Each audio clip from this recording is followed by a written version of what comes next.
form of enjoyment.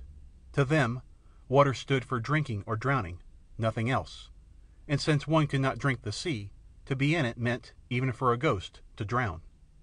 Consequently, when the word went round to the just rousing villages that he on foot from afar was adrift in the waves, rescue parties were hurriedly organized, a boat launched, and in spite of all my kicking and shouting, which they took to be evidence of my semi-moribund condition, I was speedily hauled out by hairy and powerful hands. Pungent herbs burnt under my nose, and my heels held high in the air in order that the water might run out of me. It was only with the greatest difficulty those rough but honest fellows were eventually got to believe me saved.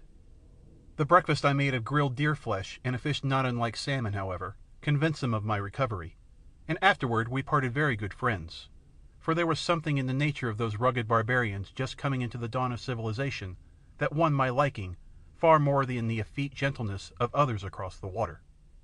When the time of parting came, they showed no curiosity as to my errand, but just gave me some food, in a fish-skin bag, thrust a heavy stone axe into my hand, in case I had to talk to a thief on the road, and pointed out on the southern horizon a forked mountain, under which, they said, was the harbour and highroad to King Arhap's capital. Then they hugged me to their hairy chest in turn, and let me go with a traveller's blessing. There I was again, all alone, none but my thoughts for companions, and nothing but youth to excuse the folly in thus venturing on a reckless quest. However, who can gainsay that same youth? The very spice of danger made my steps light and the way pleasant. For a mile or two the track was plain enough, through an undulating country gradually becoming more and more wooded with vegetation, changing rapidly from alpine to subtropical. The air also grew warmer, and when the dividing ridge was crossed and a thick forest entered, the snows and dreadful region of Dead Man's Ice already seemed leagues and leagues away. Probably a warm ocean current played on one side of the peninsula, while a cold one swept the other, but for scientific aspects of the question I cared little in my joy at being anew in a soft climate, amongst beautiful flowers and vivid life again. Mile after mile slipped quickly by as I strode along, whistling Yankee Doodle to myself, and revelling in the change. At one place I met a rough-looking Martian woodcutter, who wanted to fight until he found I also wanted to. Then he turned very civil, and as talkative as a solitary liver often is when his tongue gets started. He particularly desired to know where I came from, and as the case with so many others of his countrymen, took it for granted, and with very little surprise, that I was either a spirit or an inhabitant of another world.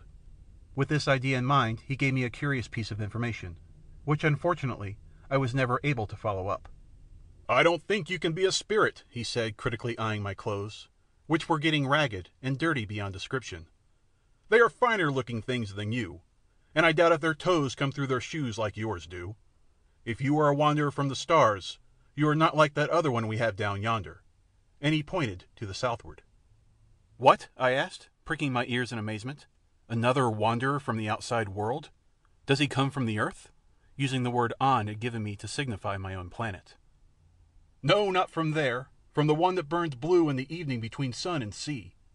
Men say he worked as a stoker or something of the kind when he was at home, and got trifling with a volcano tap, and was lapped in hot mud and blown out here.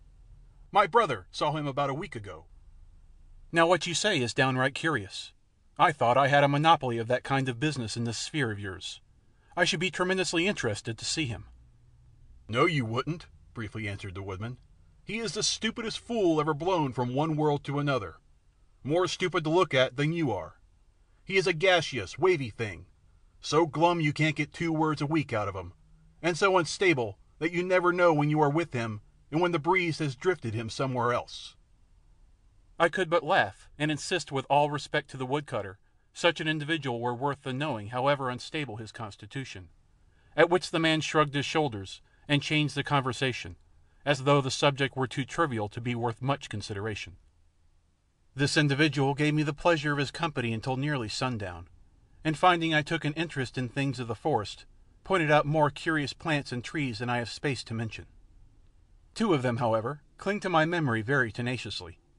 One was a very Circe among plants, the horrible charm of which can never be forgotten.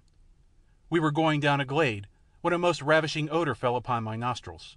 It was heavenly sweet, yet withal there lurked an incredibly, unexpressibly tempting spice of wickedness in it.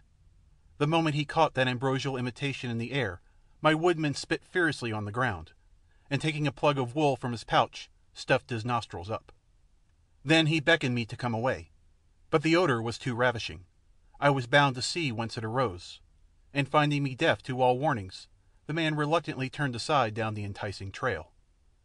We pushed about 100 yards through bushes until we came to a little area full of sunshine where there were neither birds nor butterflies, but a death-like hush upon everything. Indeed, the place seemed shunned in spite of the sodden loveliness of that scent, which monopolized and mounted to my brain until I was beginning to be drunk with the sheer pleasure of it. And there in the centre of the space stood a plant not unlike a tree fern, about 6 feet high, and crowned by one huge and lovely blossom. It resembled a vast passion flower of incredible splendour. There were 4 petals, with points resting on the ground, each 6 feet long, ivory white inside, exquisitely patterned with glittering silver veins. From the base of these rose upright a gauzy veil of azure filaments of the same length as the petals, wire-like, yet soft as silk, and inside them again rested a chalice of silver holding a tiny pool of limpid golden honey. Circe, indeed!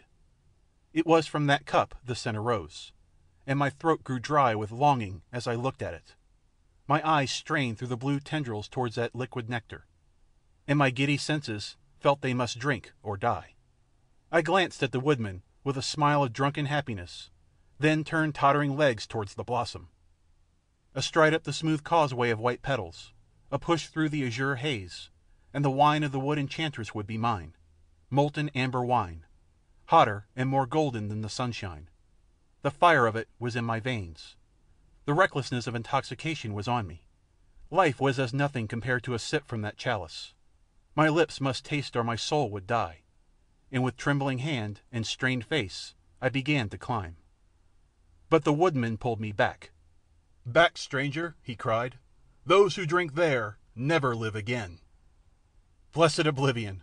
If I had 1,000 lives the price were still too cheap, and once more I essayed to scramble up.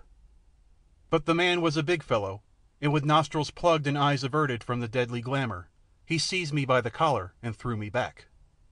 3 times I tried, 3 times he hurled me down, far too faint and absorbed to heed the personal violence. Then, standing between us, "Look," he said, "look and learn." He had killed a small ape that morning, meaning later on to take its fur for clothing, and this he now unslung from his shoulder, and hitching the handle of his axe to the loose skin at the back of its neck, cautiously advanced to the witch plant, and gently hoisted the monkey over the blue palings. The moment its limp, dead feet touched the golden pool, a shudder passed through the plant, and a bird somewhere far back in the forest cried out in horror.